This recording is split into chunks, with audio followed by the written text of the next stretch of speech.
Hello and welcome to my vlog wherever you are watching this. I hope you're well.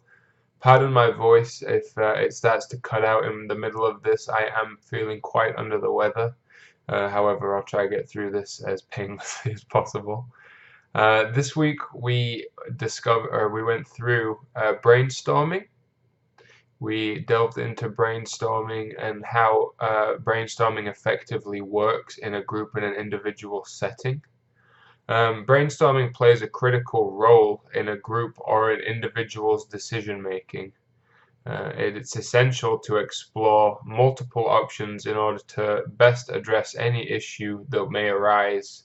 Um, while the act of brainstorming may play a critical role, there is no reason why it can't combine a more relaxed, informal approach to problem solving, especially in a group scenario.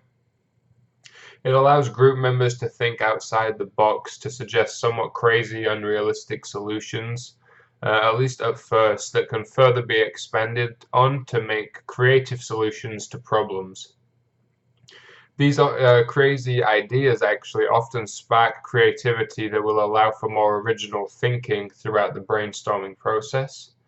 Group members should avoid criticism during the brainstorming stage, and they should encourage as many ideas as an individual or the group can come up with.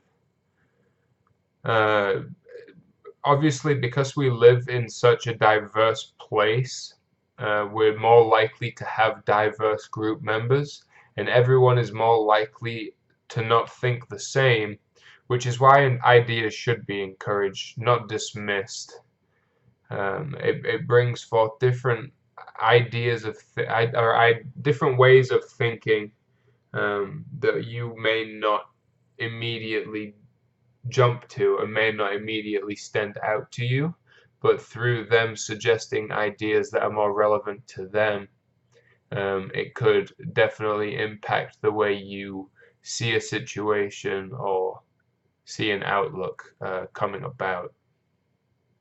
The end of the brainstorming session is when you need to get a bit more serious and critically think about the best possible solution given the ideas you've come up with throughout the lapse, more crazy stage where you're suggesting ideas freely and just gathering thoughts more than main points. That comes later in this stage towards the end of the brainstorming stage.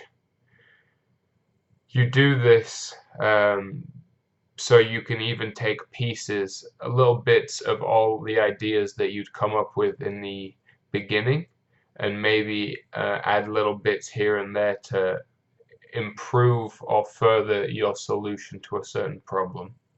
This makes it a very viable method in problem solving, especially with groups or individually, but your thought process is going to be very much more one-tracked and focused because you tend to have a predetermined thought process when analyzing certain situations based on your own upbringing, in my opinion.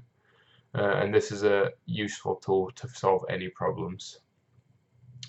The bad part about the brainstorming experience would actually be, in my opinion, if you are with a group that gets off track and gets so carried away with the crazy side that in the end they just expand on that instead of critically thinking. I've definitely experienced this myself, and it's hard to get people on track once they're going down that path.